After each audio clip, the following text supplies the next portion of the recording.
Então, de verdade, sem palavras. Então, gostaria de agradecer a oportunidade de estar aqui conversando com os colegas endodontistas, que logo serão já quase 2 meses para acabar a especialização. Então, eu acredito que essa é uma aula que eu acho que todo dentista precisa ter. Porque, principalmente, mesmo que seja pessoa da família de vocês, vão chegar e falar assim, olha, doutora tal, aconteceu uma coisa, meu filho caiu, tá com trauma no dente de leite, o que eu faço? E aí vocês vão estar na frente, né, dessa situação, precisando fazer um diagnóstico, precisando se comunicar com os pais, se comunicar com a criança, fazer o plano de tratamento e aí tratar a criança dependendo do que aconteceu. Então, eu planejei um pouquinho para vocês hoje falar de trauma em dentes descidos. Então, o meu objetivo principal dessa noite, dessa tarde, né, é falar de trauma em dentes descidos baseado no último guideline da IADT. E se a gente sobrar um tempinho, eu posso dar uma pincelada aí um pouco de anestesia em crianças, algumas dicas clínicas para vocês, como, né, dar uma injeção numa criança. Eu não sei se é muito realidade de vocês ou não, né, mas isso pode ser que aconteça. E principalmente, falando nisso, também em criança com dentes permanentes, ápice aberto, vocês vão estar trabalhando muito com isso e às vezes vai para odontista. Eu não consigo fazer, né, uma especificação com MTA, então eu vou mandar para o endodontista e às vezes o endodontista vai ter que também saber lidar um pouco com o manejo do comportamento. Então, quem sou eu? Eu sou a Isabel, a Bel, então pode me chamar de Bel Olegário, sou graduada aí na USP, fiz especialização, então há 10 anos atrás eu estava aí na mesma cadeirinha que vocês, fazendo minha especialização de odontopediatria, fiz meu mestrado, meu doutorado em odontopediatria, fiz parte do meu doutorado em Amsterdã, na ACTA, onde também trabalho com muitas pessoas queridas, a Clarissa, a Daniela, que também trabalham um pouco com um projeto de endodontia em dentes tecidos, e fiz meu pós-doutorado com um projeto com endo em dentes tecidos. Então, é uma paixão da minha vida também, a endodontia. E hoje eu sou professora da Trinity College Dublin, no Dublin Dental Hospital, aqui na Irlanda. Fui eleita esse ano presidente da Associação de Odontopediatria aqui da Irlanda, não sei se eu te contei, Laje. Essa é uma felicidade bem grande, né, de ter uma representação, de representar alguém de fora, né, da Irlanda pela primeira vez ocupando esse espaço. E eu trabalho também como editora associada no Journal da EAPD. Então, se vocês tiverem também projetos, se quiserem seguir para a área acadêmica, podemos trabalhar juntos para seguir publicando também. Então, vamos que tem bastante coisa para falar. Eu sou uma pessoa super aberta. Gente, só dá um grito aí na sala que eu paro o que eu estou falando, joga pergunta, não tem pergunta boba. Qualquer coisa que vocês quiserem me perguntar, podem me parar a hora que for, tudo bem? Tudo certo? Ninguém dormindo por enquanto? Tranquilo? Então, bora. Deixa eu ver se aqui se o meu passador está funcionando, né? Vamos lá. Aí.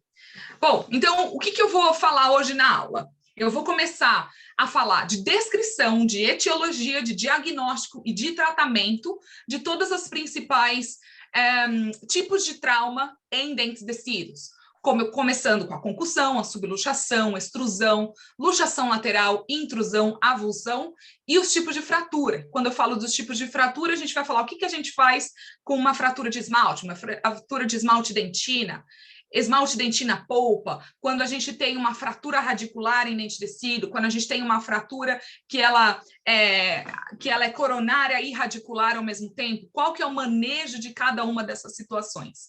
Então, eu trouxe muita coisa para essa aula do dentaltraumaguide.org, que é o site que provavelmente vocês conhecem, que é de referência para tratamento de traumatologia em geral, né? Não somente na dentição decídua, mas na permanente também, e baseado também no último guideline da IADT. Eu trabalho com a minha chefe, na verdade, a professora Anne O'Connell, que hoje ela é presidente do IADT, e aprendi realmente muito e fui forçada a entrar ainda mais no mundo da endodontia de dente permanente nesses últimos 3 anos. Então, aqui, lá, já não sei se eu te falei, a gente tem uma clínica só de trauma. Então, a gente toda quinta-feira é clínica somente de trauma, tanto em dente descido, mas a maioria de dente permanente, e é onde a gente faz um coorte bem legal desses casos. Então, qualquer dúvida, podem perguntar. Então, vamos que vamos. Por que o traumatismo ele é tão importante na vida da criança? Isso, se vocês pensam na parte do adulto, quanto que isso pode gerar uma consequência para aquela pessoa, a gente tem que pensar nos problemas de saúde, o que levou aquele paciente a ter aquele traumatismo, se foi acidente, se foi um ataque epilético, se foi por conta de problemas motores, de deficiências físicas. Ver isso numa situação de urgência, né? Às vezes, o trauma dentário, ele é somente uma parte do trauma, né? Muitas vezes ele pode ter uma concussão, ele precisa ir para o hospital, ele pode ter um traumatismo craniano, por exemplo. Então, lidar também com essa situação de emergência é muito importante. Isso pode levar um impacto na qualidade de vida dessas pessoas e dessas crianças. E pensando na dentição decídua, a gente lembra que o dente decíduo, ele está logo ali, o dente permanente, ele está desenvolvendo logo atrás desse decíduo. Então, a sequela para a dentição permanente, ela realmente pode acontecer em diversas formas. As formas mais leves, como, por exemplo, uma hipomineralização ou uma hipoplasia do esmalte, como pode levar ao deslocamento do germe, de laceração de coroa, de laceração de raiz e, claro, levar à perda até do dente permanente, né? Além de todo o problema ortodôntico por trás disso. E o problema aqui, e acho que aí para vocês também, é o acesso ao serviço de saúde. Então, quantos de nós estamos preparados hoje para lidar com uma emergência de trauma? Quantos de nós podemos fazer um splinting, caramba, as palavras vão fugindo, tá, gente? Faz tempo que eu não dou aula em português. Não fazer uma contenção de forma adequada para esses dentes. Como que a gente vai proteger aquela polpa? Quais são as consequências que podem acontecer? Tanto as consequências favoráveis quanto as consequências não favoráveis para aquele dente. Então, acho que tudo isso é importante para a gente começar a preparar os cirurgiões dentistas, como vocês, especialistas, para lidar com esse tipo de situação. Então, o exame clínico, que é onde vai tudo acontecer. E, às vezes, quando a criança chega com você, ali para você, não é só a criança que você tem que acudir. É a mãe chorando, é a avó gritando, é o pai desesperado. Então, a gente tem que transformar, a gente tem que fingir que a gente está calmo, muitas vezes a gente não estando calmo, para conseguir lidar com aquela situação, né? Então, vamos pensar o que está acontecendo, quem é a melhor pessoa para estar ali naquele momento com aquela criança. Pensar que, às vezes, pode vir um professor da escola da criança que foi a primeira pessoa para levar para uma situação de emergência. E aí a gente tem que pensar em consentimento, que é algo que a gente não pensa tanto nos adultos. Quem que pode autorizar eu examinar essa criança? Quem que pode autorizar eu fazer qualquer tipo de tratamento para aquela criança naquele momento, né? Então, pensar também numa boa anamnese, numa boa história clínica, começando lá, qual que é a história médica daquele paciente? Tem algum defeito cardíaco, vascular, que eu vou precisar, por exemplo, fazer antibiótico-terapia antes para evitar, por exemplo, endocardite infecciosa? Tem algum distúrbio sanguíneo? Tem algum, por exemplo, a doença de Van Willebrand? Tem algum tipo de anemia? Qual é o problema nessa criança geral que eu tenho que me preocupar além de consertar os dentes, né? Será que essa criança ela tem epilepsia? Aqui eu atendo muita criança com necessidades especiais que a gente precisa pensar, opa, peraí, não é tão simples assim.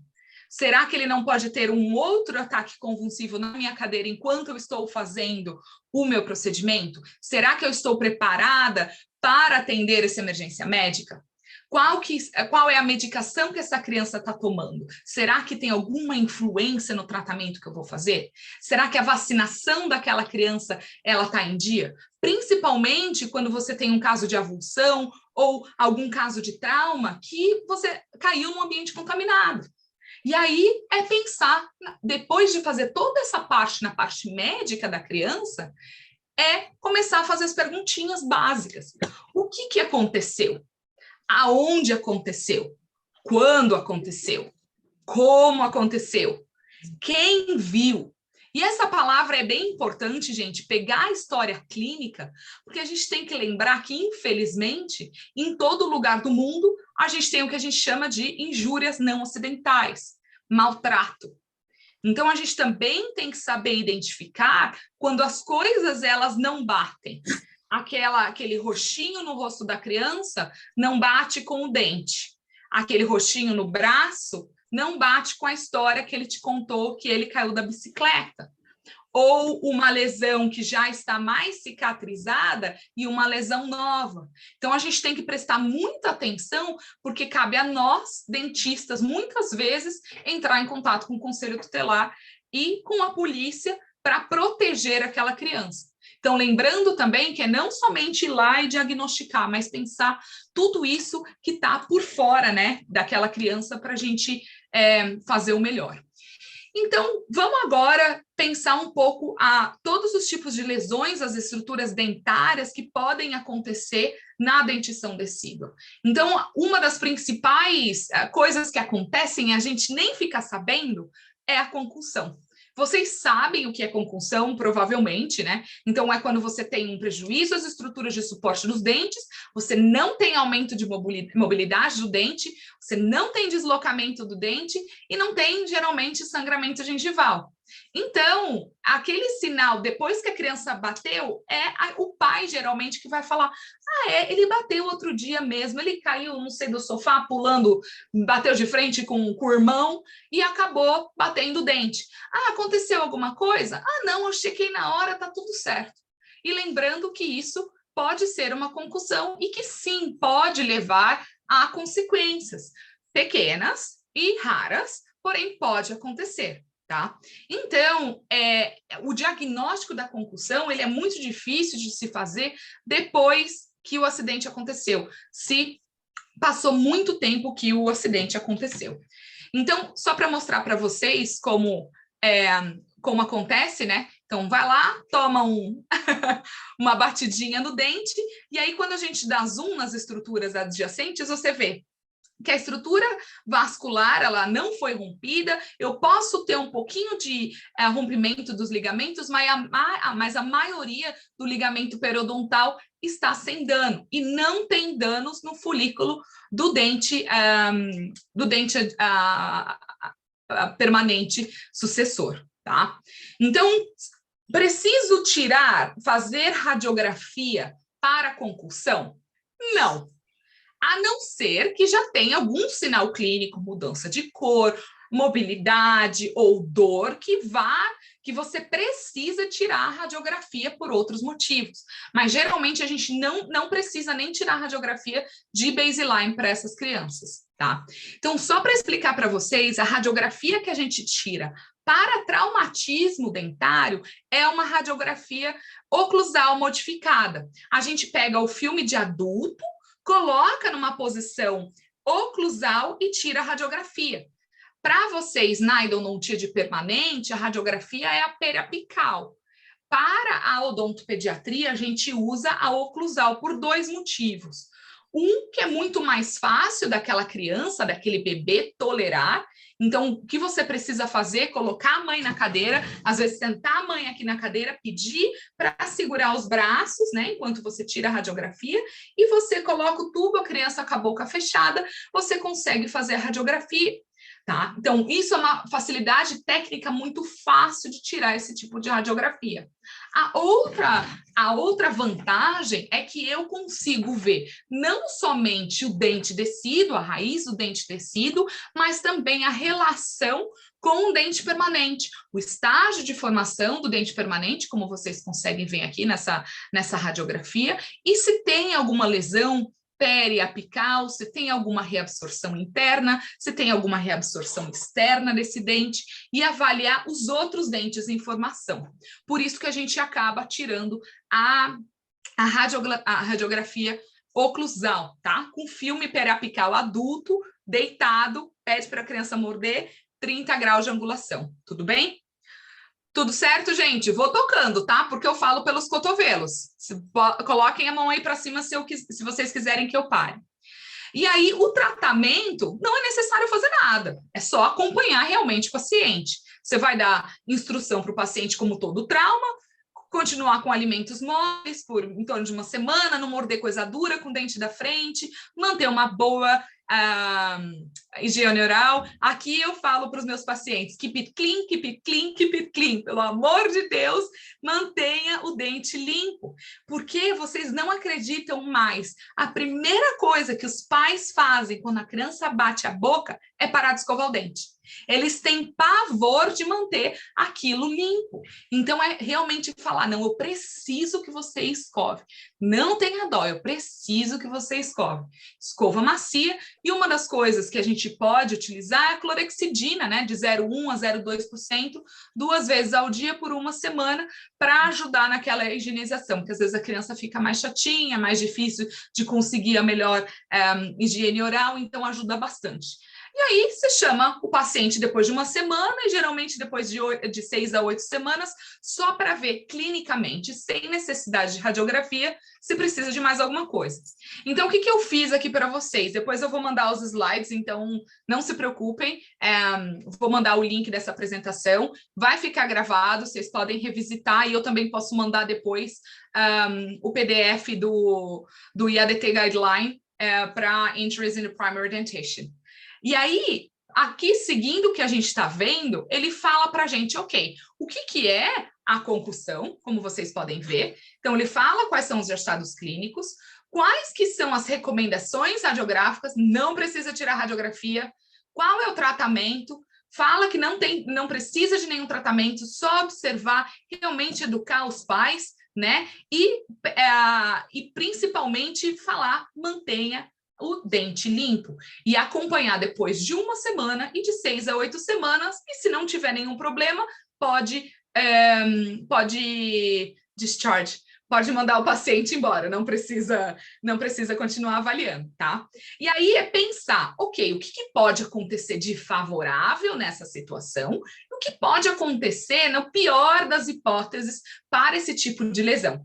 Então, os diagnósticos favoráveis é que o dente continue assintomático, que a polpa continue vital, sem nenhuma alteração de cor, sem nenhum sinal de necrose pulpar, sem nenhuma infecção, que o dente, se for uma criança muito jovem, muito pequena, que aconteça, né, o desenvolvimento daquela raiz, que consiga, né, o fechamento daquele ápice radicular e sem nenhum distúrbio para o dente permanente. E aí, quando a gente olha no guideline da IADT, ele fala também o que pode acontecer na pior das hipóteses. Isso é legal para mostrar para os pais, olha, esse é o guideline, na melhor das hipóteses acontece, mas eu preciso que você fique de olho.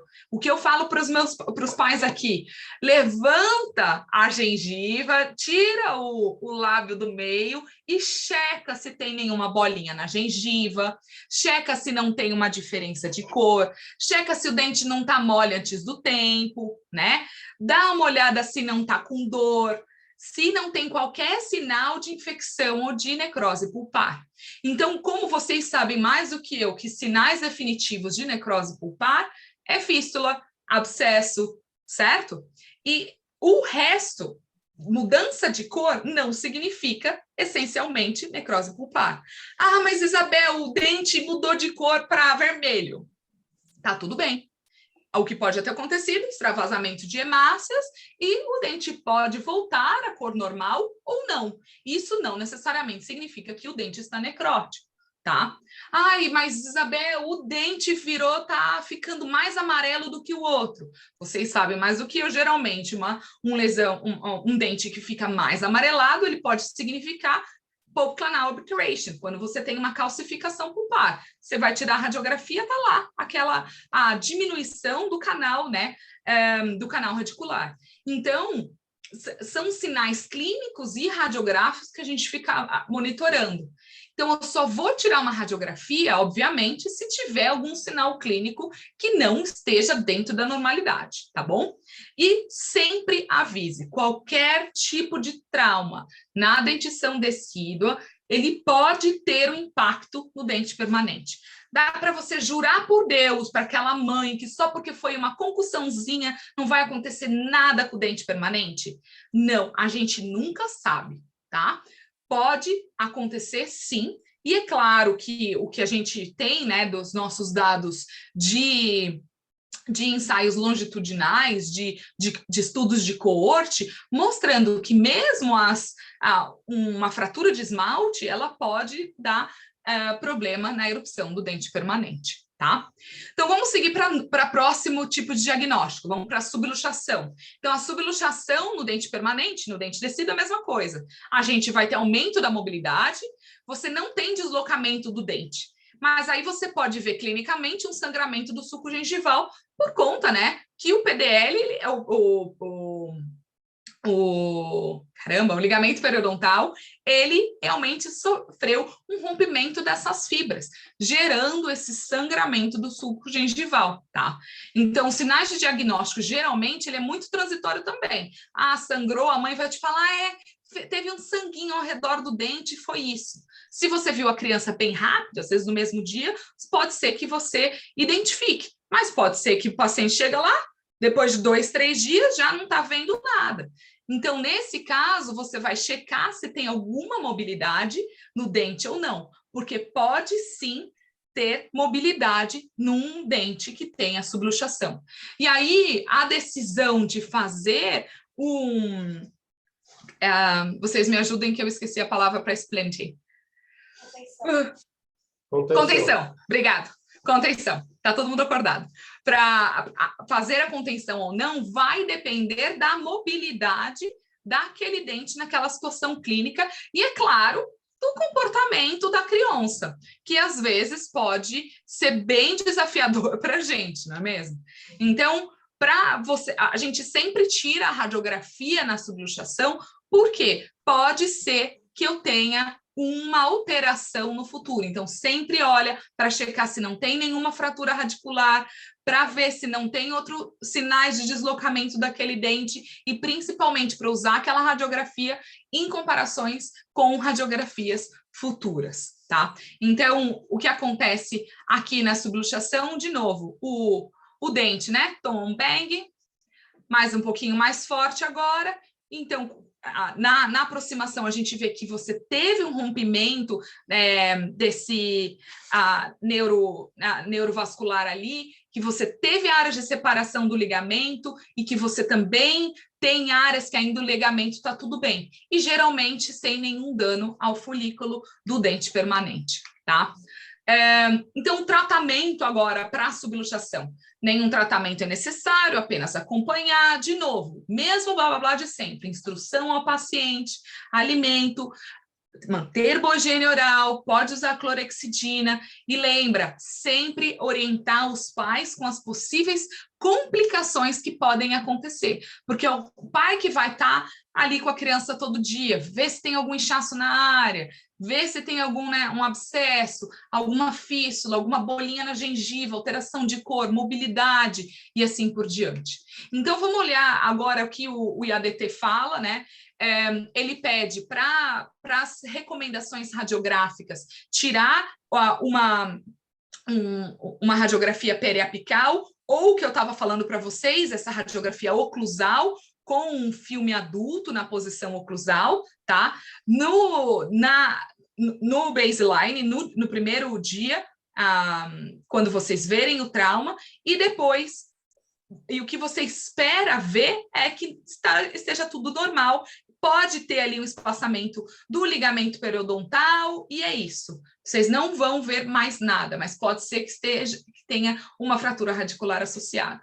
Tratamento a gente já falou. E depois, avaliação clínica depois de 1 semana, 6 a 8 semanas. E se tiver algum problema, tira outra radiografia para comparar. Tá? E aqui exatamente a mesma coisa. As partes favoráveis, a polpa continua vital, cor normal, sem sinal de necrose, e as coisas que podem complicar, né? Podem ter sinal de necrose, o dente pode estar sintomático, e os exames radiográficos podem mostrar sinais de necrose e infecção. Tudo bem? Vamos seguindo, que tem bastante coisa. Então, a extrusão agora. Então, a extrusão é quando o dente ele vai gerar uma separação parcial ou total do ligamento periodontal, resultando nesse afrouxamento e deslocamento do dente nessa direção axial, tá? Para baixo. E o osso alveolar, geralmente, ele permanece intacto. Então, não é uma luxação lateral, ele é uma extrusão, tá? Então, normalmente, não tem fratura do osso alveolar. Então, ele pode, por conta da mobilidade, a criança, dependendo do jeito que ela morde, dependendo da língua, dependendo se usa chupeta, certo? Empurrar esse dente para frente ou para trás. Então, ele pode ter também uma orientação mais protrusiva ou retrusiva, nesse caso. Então, olhando o videozinho de novo, o que vai acontecer? Então, o bang de outra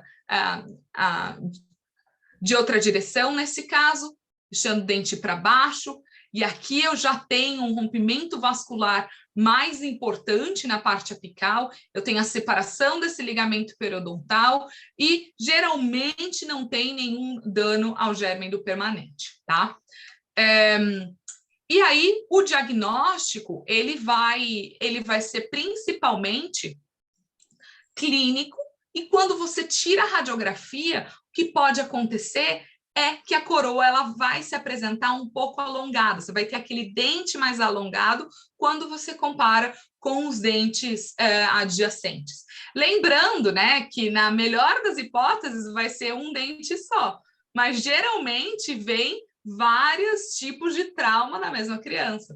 Às vezes esse dente está com extrusão, o dente do lado está com uma fratura de esmalte dentina e assim por diante. Então, lembrar de avaliar todos os dentes possíveis ali, tá?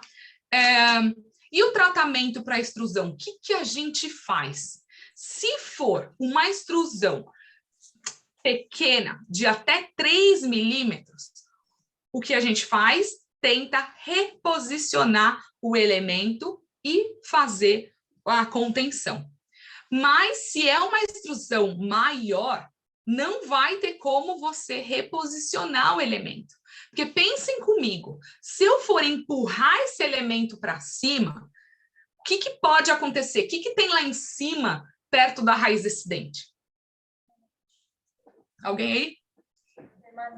O dente permanente. Então, a gente pode estar causando um dano adicional ao dente permanente. Então, para extrusão grave, mais de 3 milímetros, a gente faz a extração do dente, tá? E, de novo, acompanhamento do paciente, higiene, dieta, pedir para parar com a chupeta, pedir para parar de chupar o dedo, se for o caso, certo? E assim por diante. Então, vamos ver o que o guideline fala para a gente. De novo, sempre tirar a radiografia, fazer um acompanhamento de 1 semana, de 6 a 8 semanas e veja o paciente depois de 1 ano. Sempre fazer um acompanhamento radiográfico quando os sinais clínicos estão sugerindo para você que tem alguma patogenia, alguma doença, algum tipo de sinal de infecção, algum tipo de sinal de necrose pulpar, tá? Então, isso é bem importante, manter e lembrar para aqueles pais que foi uma lesão séria, que pode afetar o permanente e que você precisa voltar para o consultório para acompanhar, tudo bem? Então, agora aqui a gente vê que é um pouquinho mais sério o que pode acontecer, né? Então, sinais clínicos e radiográficos de necrose pulpar, não tem desenvolvimento em dentes mais imaturos, você não tem nenhuma melhora na posição do dente extruído e tem um impacto negativo no desenvolvimento do dente permanente sucessor. Então, é um pouquinho mais complicado. Tudo bem? E aí, quando a gente olha para a luxação lateral, a gente tem duas possibilidades. Então, luxação lateral, geralmente, ela vem acompanhada por fratura óssea. Então, lembra, se o dente descido, ele vier a coroa em direção para a palatina, para onde foi a raiz? Para a vestibular. Então, o que vai acontecer com a tábua óssea vestibular? Quando a minha coroa vai para a palatina, fratura alveolar da tábua óssea bucal, certo? Agora, quando o dente vai, a coroa, para uma direção labial, para fora, para onde foi a raiz do dente, em direção ao dente permanente. Então, isso também vai me dar muita noção do impacto que aquilo pode causar para o dente permanente. Isso foi uma das mudanças do último guideline para esse de 2020. Antigamente, eles falavam assim, olha, se você tiver uma luxação lateral que foi em contato com o dente permanente, o que você tem que fazer é extrair o dente. Se você tem uma luxação lateral para fora do alvéolo, você tem que fazer o splinting e manter. Nesse caso, eles mudaram para vamos observar e ver. Porque, às vezes, extrair o elemento pode gerar outro tipo de trauma para aquele dente permanente que está desenvolvendo lá atrás, tá? Então, como que a gente vê? Então, eu vou precisar avaliar na radiografia se o dente ele está alongado ou se ele está encurtado. O diagnóstico geralmente é muito claro no exame clínico. Você sabe muito bem se o dente está para fora ou está para dentro. Mas se você ainda quer comparar no exame radiográfico, é o que vocês vão esperar. Quando que o dente vai estar alongado? Alguém consegue explicar para mim na radiografia? Alguma ideia? Sem ideia. Vamos pensar que o filme está aqui, certo? O cone está aqui. Se o dente ele está como? Para fora, dessa maneira, e o cone está aqui, ele vai aparecer mais encurtado. Porém, se o dente, a coroa do dente deslocou para a palatina e o cone está aqui, ele vai aparecer que os dentes está mais alongado na radiografia.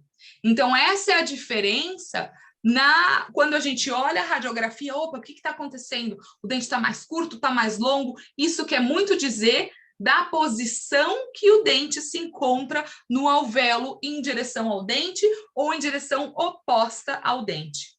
E é importante que vocês pensem, vocês já tiveram algum caso de fratura alveolar em dente permanente? Não? Como é que vocês avaliam se tem fratura alveolar em dente permanente? Vamos lá, galera. Acordem. Como que vocês avaliam se tem fratura alveolar? Faz os testes de proporção, palpação, radiográfica. Mas o teste de palpação e tal, ele vai te mostrar se tem fratura alveolar? Não. Então, o que mostra para vocês se tem fratura alveolar? Mobilidade, né? Teste de mobilidade.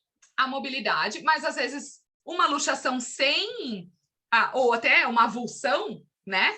Ele pode estar super com mobilidade, não significa que tem ou não. Como que a gente tem? Primeiro, exame clínico. Põe o dedo lá no alvéolo, certo? No osso aqui bucal, e vê se você consegue sentir algum degrau, certo? Essa é a parte mais fácil. E radiograficamente, alguma ideia como que a gente pode ver se essa tábua óssea aqui bucal está fraturada? Se a gente faz uma periapical, dá para ver? Não. Certo? Como que a gente vê, então, se tem alguma fratura aqui na tábua óssea? Sem ideias? Uma das formas é a gente colocar um filme oclusal aqui de lado, tá, gente? E fazer a incidência do cone dessa forma. Como se fosse uma cefalometria ortodôntica, sabe? Mais pequenininha aqui. Então, há uma radiografia que a gente chama de radiografia lateral extraoral. Porque essa radiografia ela vai me mostrar aonde está o dente e aonde está o osso que está cobrindo o dente, tá? Então, para saber se teve fratura óssea ou não, claro, a parte mais fácil é olhar o exame clínico. Às vezes está claro no exame clínico que teve alguma fratura óssea, mas às vezes não, tá? E a outra, é claro, eu posso tirar uma radiografia extraoral lateral para ver se tem algum tipo de fratura óssea e observar se o dente foi para fora ou se foi para dentro, tá? Tudo bem? Ficou claro? Bom, então vou seguindo. Então, aqui, ó, por exemplo, tá vendo que dá para sentir, dá para quando você põe o dedo aqui, você vê, você sente até a pontinha da raiz. Essa é uma fratura alveolar, tá vendo? Olha só. Dá para sentir a raiz do dente e o osso. Toda essa parte ela está totalmente imóvel, tá? E aí, como que a gente faz no caso de uma fratura alveolar para dente permanente? Para dente permanente, vocês precisam reposicionar o dente junto com a fratura alveolar e estabilizar tudo em posição, para daí, claro, conseguir começar a cicatrização daquele alvéolo. Dependendo da situação, se foi uma fratura completa de tábua óssea, às vezes a gente precisa, inclusive, remover o dente, porque vai acabar com um defeito bem grave ali, tá? Bom, então, quando eu tenho uma luxação lateral, quais que são as opções de tratamento? Eu posso deixar ter um reposicionamento espontâneo. Se não tiver nenhuma interferência oclusal, geralmente aquele paciente que chupa chupeta, dedo, tem aquela mordida aberta maravilhosa, deixa o dente se reposicionar. Se for muito grave, o que a gente pode fazer? A gente mesmo pode fazer a anestesia local, reposicionar o dente e depois fazer o splinting. Ou, é claro, em casos extremos, quando não tem, fazer a extração do dente. Então, o que o meu guideline fala? Primeiro, tira sempre a radiografia e o tratamento. Se não tiver nenhuma interferência, deixa o dente reposicionar espontaneamente. Isso geralmente ocorre em torno de 6 meses. Em situações que a gente tem um displacement severo, quando a gente realmente tem um deslocamento mais severo, a gente tem duas opções que precisam de anestesia local. A primeira opção é a extração, certo? Quando está muito, a mobilidade está muito exacerbada, a mãe não quer segurar para fazer uma contenção e você precisa extrair o dente. A opção B é realmente reposicionar o dente e colocar uma contenção flexível naquele dente e nos dentes adjacentes, certo? Então, de novo, precisa falar para os pais que precisa manter limpo para não traumatizar ainda mais aquele dente, parar com o hábito parafuncional se a criança tiver e, claro, voltar para o dentista para os retornos, em uma semana, de 6 a 8 semanas, 6 meses e 1 ano. E no caso que o dente foi reposicionado, vocês devem ter lido já devem saber de cor o guideline para dentes permanentes. Se eu tenho fratura alveolar, quanto tempo eu deixo a contenção? 2 semanas ou 4 semanas? Alguma ideia? 4 semanas. Sem fratura alveolar, 2 semanas. Então, nesse caso, eu tenho fratura alveolar. Então, eu tenho que deixar 4 semanas, porque o osso demora mais para cicatrizar. Tudo bem? E aí, de novo, avisar aquela mãe que as chances de ter uma necrose pulpar naquele dente é muito alta. Então, precisa realmente observar de perto o dente da criança. Ah, Isabel, pode acontecer do dente descido anquilosar? Raro, mas pode. E aí, não é fácil a extração, tá? Então, alertem os pais do que pode acontecer. Vocês sabem, né, a diferença de qualquer luxação do dente permanente, quais que são as possíveis consequências que pode acontecer? A gente tem anquilose, né, que aqui a gente chama de replacement resorption, que é quando o osso ele é substituído, a raiz ele é substituído pelo osso alveolar, mas eu também pode ser que aconteça o que aqui eles chamam de inflammatory resorption, que é a reabsorção inflamatória por conta do dano do ligamento periodontal dos dentes. É exatamente a mesma coisa, mas para os dentinhos menores. Gente, vocês estão viajando na parte de trauma de permanente? Como é que vocês estão? Tá tudo bem, eu não consigo ver a cara de vocês, ainda mais de máscara. Tudo certo, Ricardo? Tranquilo? Sim, tranquilo. Então, beleza, vão me avisando. Então, o mais difícil é saber o diagnóstico e pensar, tá bom, o que pode acontecer com esse dente agora? O que eu vou fazer? Então, é só aqui uns vídeos bem legais do Trauma Guide, que ele mostra como que eu vou fazer o reposicionamento. Eu vou lavar, passar uma clorexidina e deixar o dente se reposicionar espontaneamente. Então, aqui é só realmente observar esse paciente. Ah, mas Isabel, e se eu preciso fazer o reposicionamento no consultório? O que eu vou fazer? Limpar o dente, aplicar anestésico tópico, com crianças sempre, sempre, sempre anestésico tópico, eles não podem sentir a dorzinha da picada, senão você perde o paciente. E realmente fazer uma aplicação muito lenta, muito tranquila do anestésico. Depois a gente vai falar um pouquinho sobre isso, sobrar tempo. E aí, fazer essa aplicação de 2 a 3 minutos, cuidadosamente, a mucosa tem que estar seca, bem bonitinha, o paciente tem que estar... Geralmente, a gente usa um abridor de boca para você ter mais uma segurança do que você está vendo, outro dentista estabilizando a cabeça para vocês, principalmente quando a gente está trabalhando com bebês menores de 2 anos. Eles não vão sentar bonitinhos para vocês fazerem. E aí vocês conseguem ver que o posicionamento, sempre a gente pega 2 dedos, sente aonde está aquela fratura, aperta e empurra o dente de volta para o lugar. E aí, claro, se possível, fazer a contenção semi-rígida, né, flexível desses dentes. Tudo bem? Alguma pergunta? Tranquilo? Mais ou menos. E é claro, né, se não tiver jeito, se realmente for uma luxação muito severa, que não tem como manter o dente, ou uma fratura da tábua óssea muito desfavorável para vocês, a gente vai fazer a extração do elemento. E aí, de novo, sempre colocar o anestésico tópico com cuidado, fazer anestesia infiltrativa, geralmente a gente usa lidocaína, tá? E fazer a extração do dente com fórceps.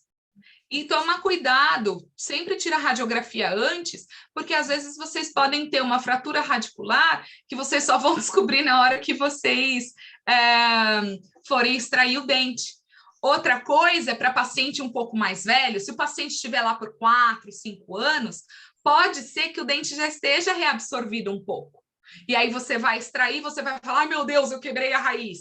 Não, olha a radiografia para ver se já tem algum tipo de reabsorção ou não. tá? E aí faz a extração do dente, tranquilo. Aqui a gente quase nunca sutura dente descido.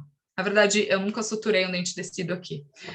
No Brasil, a gente sutura mais, né? Aqui eles não... quase nada. Gente, aqui eles fazem extração de terceiro molar e não põe sutura. Para mim é uma loucura. Mas, enfim.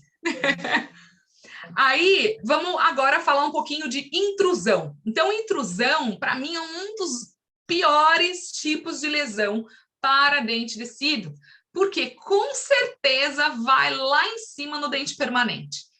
Então, pensem comigo, se vocês tivessem um filho agora, tem um filho de 3 anos e tem um filho de 5, 6 anos, qual dos dois vai ter menor consequência para o dente permanente? O de 2, 3 anos ou o mais velho?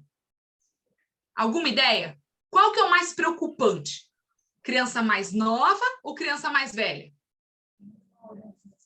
Mais nova. Por quê? O dente está começando a se formar. Às vezes, só a coroa se formou. E aí, a chance de ter uma hipoplasia, a chance de dar dilaceração de coroa e de raiz é muito maior.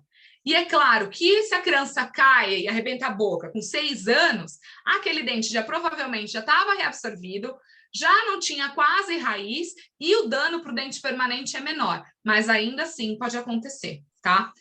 E para intrusão, gente, eu juro, eu já vi caso que a mãe veio chorando para mim, falando assim: ah, Isabel, pelo amor de Deus, eu perdi o dente, ele caiu, bateu a boca, não sei onde está o dente. E aí, você tira a radiografia, aonde está o dente? Lá em cima no alvéolo. Então, é bem importante, às vezes a gente acha que foi uma avulsão, sempre chequem para ver se não está no alvéolo, porque tem casos que realmente o dente descido sobe. Se em dente permanente eu já vi desse jeito, eu tive um caso semana passada que eu atendi no hospital, aqui eu trabalho bastante com anestesia geral, e que veio um acidente de carro que a criança, em 8 anos de idade, intruiu os 2 centrais e quebrou o nariz por dentro, pra vocês terem noção, com fratura alveolar. E aí a gente teve que reposicionar o dente, fazer, né, a contenção e assim por diante. Então, sempre cheque. Se acha que é avulsão, pergunta, você viu o dente? Cadê o dente? Por quê? Outra coisa que pode ter acontecido é o quê, gente? Alguma ideia? Engolido. Pior que isso, o que pode ter acontecido? Aspirado. Aspirado. E aí, a gente teve um caso, quando eu era estagiária da Márcia, aí na clínica de trauma de dente descido, que o paciente teve que ir para o HU direto, porque ele aspirou o dente descido. É muito pequeno, né, gente? Então, isso acaba acontecendo.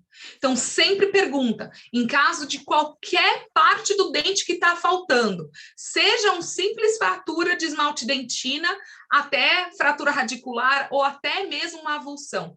Pergunta se teve problema para respirar, pergunta se está tendo, né, aquele chiado no peito, se a criança está tendo algum outro sinal que não é normal. Claro, ela vai estar chorando, mas examinem e vejam se tem alguma possibilidade. Porque se tiver, mandem para o hospital para fazer uma radiografia e ver se não está no estômago ou se não aspirou para o pulmão, tá? Porque isso pode causar até a morte do paciente. Então, voltando aqui na intrusão. O que é a intrusão? Deslocamento do dente no osso alveolar em sentido axial em direção ao osso. E essa lesão ela é acompanhada por trituração e fratura do alvéolo, porque você está smashing ali todo aquele osso alveolar com a ponta da raiz, da mesma forma que acontece nos dentes permanentes, tá? Então, como que a gente vai saber isso? Sempre vamos palpar aqui a tábua óssea vestibular para vocês verem se vocês conseguem sentir a ponta da raiz ou a fratura desse osso, ou se ele foi em direção contrária, tá? Então, vamos ver o videozinho agora. De novo, né? Então, pum, subiu. E agora? Subiu em direção ao alvéolo, subiu em direção ao dente permanente. Então, geralmente, eu vou ter esse smashing aí do osso alveolar, vou ter rompimento de todas as fibras nesse caso, eu tenho um risco gigantesco de dano ao dente permanente. Então, esses casos, realmente, a gente tem que observar e acompanhar até a erupção total do dente permanente. A gente tem casos que, inclusive, o dente permanente começa a erupcionar e depois necrosa, tá? E aí vai por conta de uma intrusão severa no dente descido, tá? Aqui, de novo, mais uma vez, o diagnóstico. Quando o ápice está deslocado para vestibular, o dente aparenta mais curto que o dente contralateral. Quando o vértice ele é deslocado para o germe permanente, a extremidade apical não pode ser visualizada. Então, o dente aparece alongado. Então, isso também é uma ferramenta legal para vocês lembrarem agora, porque isso é importante para a gente verificar, primeiro, se tem fratura alveolar e qual que é o possível dano do permanente. Gente, o que vocês fariam nesse caso, se isso acontecesse com alguém da família de vocês? O que você faz em caso de intrusão?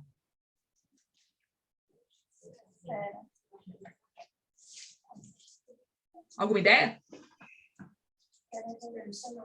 Espera. Exatamente. Qual que é o protocolo para dente permanente? Vocês vão esperar sempre? Ou tem alguma coisa que é importante pensar? O dente permanente, vocês lembram, quando o ápice é aberto, ele tem maior chance de erupcionar, certo? Então, para uma intrusão em dente permanente com o ápice aberto, certo? Ele tem chance de erupcionar e chance de revascularização, chance de continuar crescendo, de continuar vital. Mas quando eu tenho uma intrusão muito severa de um dente permanente com ápice fechado, a gente vai esperar? Não. Então, a gente vai precisar fazer o reposicionamento cirúrgico e fazer o splinting daquele paciente. Ou, se o paciente não veio para você no dia, você está vendo depois de 2, 3 semanas, uma das coisas que a gente faz aqui muito é fazer o tracionamento ortodôntico desse dente. Mas se a gente pensar em dente permanente, o ápice fechado e uma intrusão severa igual essa que eu falei para vocês, quais são as chances daquela polpa sobreviver? Muito pequenas. Então, geralmente, a gente tem que começar o tratamento do canal em 2 semanas, para evitar que aquele dente tenha reabsorção inflamatória, tá? Então, esse é o guideline em relação a dentes permanentes com ápice fechado. Então, ápice aberto, o que a gente faz? Deixa reerupcionar, avalia. Ápice fechado, dente permanente, intrusão severa, reposicionamento cirúrgico e começar o canal entre 2 semanas, tá? E aí, qual que é o maior risco desse paciente? Se, não contando, porque a polpa não está mais lá, então, né? O que pode acontecer? Anquilose. A anquilose é sempre uma das coisas principais que vai acontecer quando eu tenho dano severo à estrutura do ligamento, tá? E a mesma coisa no dente descido. O que pode acontecer é esse dente anquilosar. E aí você tem um problema de distúrbio de erupção desse dente.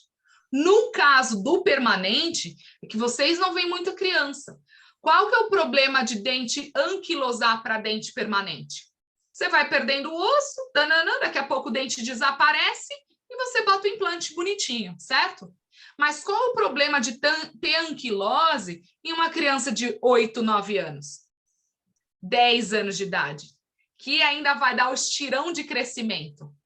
Como o crescimento do dente ele não vai acompanhar, ele vai começar a subir, ele vai começar a aparecer em infraoclusão e puxar os dentes adjacentes para cima.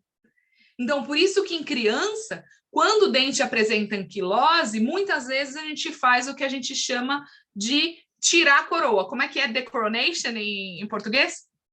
Vocês fazem, né? Ainda não? Tirar a coroa para manter aquele osso alveolar, tá? Então, isso só mostrando um pouquinho do permanente para vocês lembrarem. Alguma pergunta? Elas estão comentando se talvez fosse um sepultamento. Não chega até ser, é quase um sepultamento, mas às vezes a polpa está vital, só está ali para realmente manter o nível ósseo até a criança ter 18, 20 anos para colocar o implante, tá? Acho que a gente não faz muito isso aqui. Não faz porque não pega muita criança, né? Porque a gente só faz isso quando a criança está em crescimento. Porque senão o que acontece? O dente começa a subir, os dentes adjacentes começam a vir para o lugar, você tem perda de espaço e um defeito ósseo gigantesco depois para lidar na fase do implante. Então, a gente faz bastante quando começa a anquilosar e a criança começa a crescer, a gente já tira ali para evitar que isso piore, para melhorar, né, o desfecho depois de reabilitação anterior estética, né? Deixa a raiz, é isso? Isso, deixa a raiz. Posso ver se no intervalo eu vejo se eu tenho um caso para mostrar.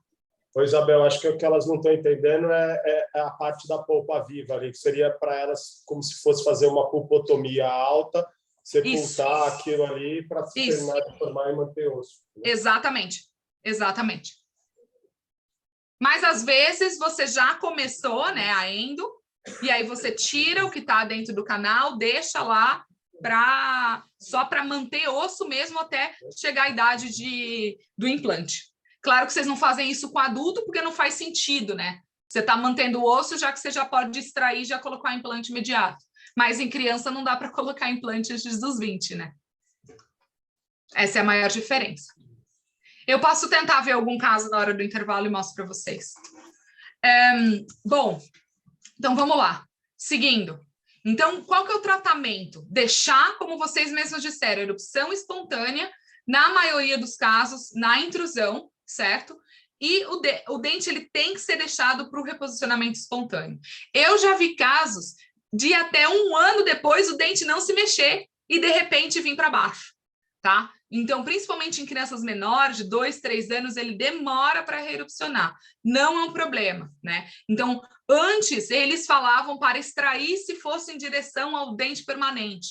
Mas, de novo, isso poderia causar mais dano ainda, um trauma secundário para aquele dente. Então, eles decidiram mudar isso no novo guideline. Então, vocês conseguem ver que, independente da direção do deslocamento, o dente deve ser deixado para reposicionamento espontâneo, tá?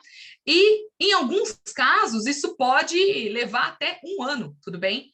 Então, de novo, se não sabe, referencia ou para uma clínica de trauma ou para um odontopediatra que tenha mais experiência em avaliar esses dentes, tá? Então, a avaliação clínica ela tem que acontecer em 1 semana, de 6 a 8 semanas, 6 meses e 1 ano. E, de novo, olhar sempre, explicar sempre para os pais o que pode acontecer, principalmente com relação à anquilose e com relação ao impacto negativo que isso pode ter no dente. Eu sempre falo, agora é uma caixinha de surpresa, eu não tenho como saber se afetou o dente permanente ou não. O que a gente pode fazer agora é cuidar desse dente, tá? Então, de novo aqui, para realmente deixar o dente reerupcionar e avaliar isso de tempo a tempo. Tá? Então, acho que é importante vocês tirarem fotografias. Antigamente, a gente falava para mensurar somente com a sonda periodontal, mas hoje a gente tira muita fotografia para conseguir comparar o nível do reposicionamento natural desse dente. Tá? Vamos lá, então, agora para a última parte de tipos de lesões que podem acontecer às estruturas dentárias, que é a avulsão. O que a gente faz? Vamos lá fazer antes de falar de tecido, o que a gente faz para avulsão de permanente, galera? Reimplanta ou não reimplanta? Depende de alguma coisa? Se eu cheguei para você, tenho aqui 35 anos, tá? Ou seja, ápice fechado, tive uma avulsão, que vocês vão fazer com o meu dente? Quando foi a avulsão? Qual é o meio que o dente ficou? Ele estava no seco, ele estava no leite, ele estava na saliva, ele estava na água. E o porquê que isso é importante? Para determinar se as células do ligamento periodontal podem ainda estar vivas ou não. Um dente de ápice fechado, com certeza, a polpa não vai sobreviver. Esquece. A polpa não vai sobreviver, porque acabou totalmente com aquele supply ali de nervoso e vascular que acontece pelo ápice do dente. Então, eu posso fazer o reimplante sim, e sempre começar a fazer o primeiro estágio, né, do tratamento de canal entre 2 semanas no máximo, para evitar que eu tenha aquilo que eu falei para vocês de inflamação, de reabsorção inflamatória por conta do dano das minhas células do ligamento periodontal. Mas e agora, gente? Se eu tenho uma criança de 8 anos, ou seja, dente permanente com ápice aberto, o que vocês fazem? Quais são as variáveis que eu preciso perguntar? Faz quanto tempo que a criança caiu e perdeu o dente? Se a criança for menos de 1 hora e manteve o dentinho bonitinho no leite e foi para você em menos de 1 hora para você colocar de volta, maravilha. Pode ser que, inclusive, a polpa sobreviva. Então, não precisa começar o canal direto. Mas o problema é quando a criança com ápice aberto deste tamanho demorou para ir para o dentista e deixou o dente no seco. Quais são as chances da polpa sobreviver nesse caso? 0. Então, isso significa que você vai reimplantar e começar o tratamento de canal. Quantas crianças vocês já trataram com ápice aberto? É fácil tratar ainda em ápice aberto, gente? Não. Não. Geralmente precisa de microscópio, né? MTA e paciência. E, além de tudo, precisa, né, ter um manejo com a criança do comportamento. Então, não é uma coisa fácil de se fazer. E eu, Isabel, vou estar mandando para o meu amigo endodontista especialista, porque eu não sou tão boa quanto vocês para fazer esse tipo de tratamento. E aí vocês precisam estar preparados para fazer isso.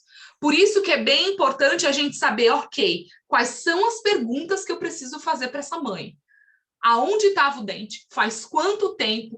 Aonde você colocou? Tá seco desde então? Ixi, então a polpa já morreu e o ligamento periodontal já era. Mas se foi colocado no leite, rapidinho, menos de 60 minutos, já estava direto no consultório para fazer o reimplante, essa é o melhor cenário possível. Tudo bem? Alguma pergunta? Tranquilo?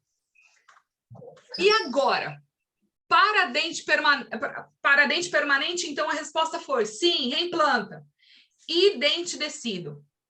Reimplanta ou não reimplanta? Sim ou não? Não.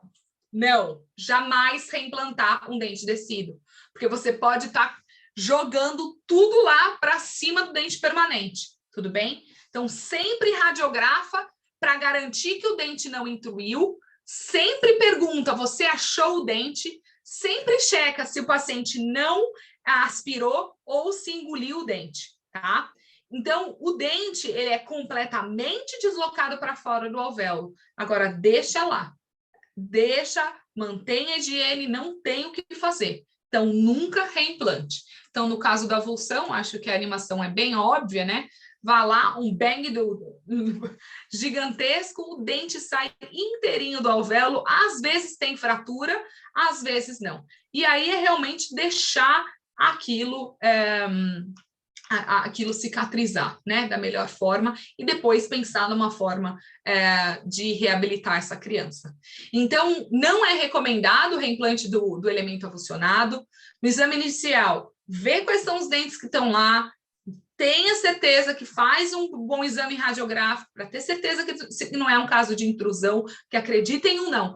Eu tive um caso que eu jurava por Deus que estava funcionando, a hora que eu tirei a radiografia, estava lá em cima, tá? Então, sempre tira a radiografia, porque às vezes pode ser, inclusive, que parte do dente saiu e parte da raiz ainda está lá dentro, tá? Então, se o dente avulsionado não foi encontrado, encaminha a criança para o pediatra para excluir a aspiração do elemento.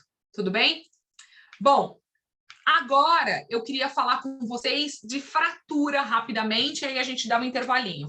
Essa parte é mais rapidinha, que é fratura de esmalte, esmalte dentina, que o próprio nome já diz o que é, esmalte dentina polpa, fratura radicular e fratura alveolar. Então, a fratura de esmalte, obviamente, é quando você tem uma pequena fratura somente envolvendo o esmalte do dente. O que vocês fazem em dente permanente, gente? Para fratura de esmalte? Resina, nada, lixa, né? É a mesma coisa para criança. Geralmente a gente não faz nada, não tem necessidade de restaurar, não tem necessidade de tirar uma radiografia, a não ser que tenha algum outro sinal clínico que esteja preocupando vocês, tá? Ué, não está carregando o meu. Que ótimo, né? Tudo bem. Não precisa tirar radiografia, não precisa fazer nada. Agora, para fratura de esmalte dentina, é sempre necessário proteger aqueles túbulos dentinários que estão expostos. Então, mesmo para o dente permanente, gente, não deixe aqueles túbulos dentinários expostos, principalmente em crianças, porque lembra qual que é a diferença do tamanho da polpa de uma criança para um adulto? A polpa está deste tamanho. Então, para você ter uma inflamação pulpar por conta de uma fratura esmalte dentina, pode acontecer. Eu, inclusive, tenho um caso triste que aconteceu comigo, porque olha o que aconteceu. Essa criança veio para mim, 8 anos de idade, os 2 centrais foram traumatizados, um foi avulsionado e o outro teve uma fratura de esmalte dentina. E eu estava tão desesperada em colocar o dente de volta, fazer a contenção, avaliar o paciente, que eu não cobri a fratura de esmalte dentina. O paciente desapareceu e voltou depois com uma fístula, não no dente da avulsão. O dente da avulsão ele continuou com desenvolvimento, continuou vital, e o dente que necrosou foi o dente que eu não protegi. Então, sempre, nem que seja um ionômero de vidro, nem que seja a restauração, não precisa ser maravilhosa, para fechar e evitar a contaminação pulpar por conta da polpa, que é gigantesca. E a mesma coisa nos dentes descidos, gente. Protejam essa dentina exposta. Coloquem uma restauração de ionômero de vidro. Vocês já usaram coroinha de acetato? Ou não? Tem umas coroinhas de acetato que vendem, elas são super baratinhas. Elas são coroinhas transparentes que vocês podem recortar, coloca a resina dentro dela e xuxa no dente. Então, ela é uma maneira muito fácil de restaurar e depois você só tira a capinha dela. Eu posso também mostrar, acho que um caso, no final dessa aula tem um caso mostrando para vocês como que faz. Mas só para proteger. E na pior das hipóteses, pega um ionômero de vidro modificado por resina da vida, ou mesmo faz ataque ácido, seca, coloca o adesivo e depois coloca uma resininha flow ali que seja para proteger aquele dente. Tudo bem? Vamos seguindo mais um pouquinho. Tudo bem aí? Não sei se foi pergunta ou não. Ouvi alguma coisa. Bom, e para fratura esmalte dentina polpa, e aí? O que a gente faz? O que vocês fazem na endodontia para dente permanente quando vocês têm uma fratura esmalte dentina polpa? Contem para mim. Alguma ideia? Não? Gente, vamos lá. Dente bateu, polpa lá, viva, aberta. O que vocês fazem?